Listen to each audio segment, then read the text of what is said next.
យជួយគិតខ្ញុំផងពេលនេះបេះដូងខ្ញុំខ្វឹងរសជាតិ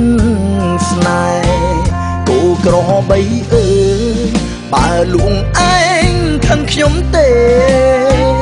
យកប្រាក់ឲ្យម៉ែទៅដឹងអូននាងក្រមុំនាងនៅផ្សារឈ្មោះថាអាចជូស្រងស្អាតម្លេះណសាច់សភ្នែកដូចកូរ៉េធ្វើមិនដេចមានផងអូនជូមកក៏បេះដូងឬខ្ញុំត្រូវលបួងលួងម៉ែហើយញ៉ាយកូនអងវម៉ែក្មេកសុំហៅម៉ែទុកមុនបងក៏ប្រព័ន្ធកូនរោគមិនតន់ទេប៉ុនឯណាបើកូនចៃតែលុយខ្មែរតែហេងវិញដែរអូនជូកូនម៉ែខ្លាញ់ខ្ញុំកូនអ្នកស្រែឆ្ងាញ់តែប្រហុកមកជូកសាំងបាយកមិនដែលស្គាល់ទេពីសាតែជឿចិត្តច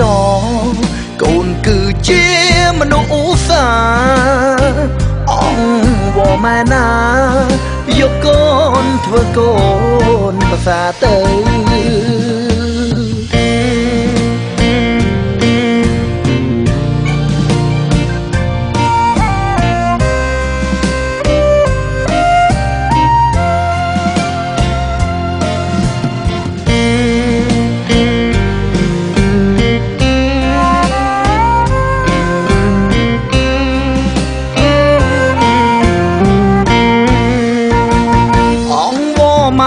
ក្មេកសុំហៅម៉ែទុកមុនបងក៏ប្រព័ន្ធកូនរោគមិនតន់ទេប៉ុនឯណាបើកូនចៃតែលុយខ្មែរតែហេងវិញដែរអូនជូកូនម៉ែខ្លាញ់ខ្ញុំកូ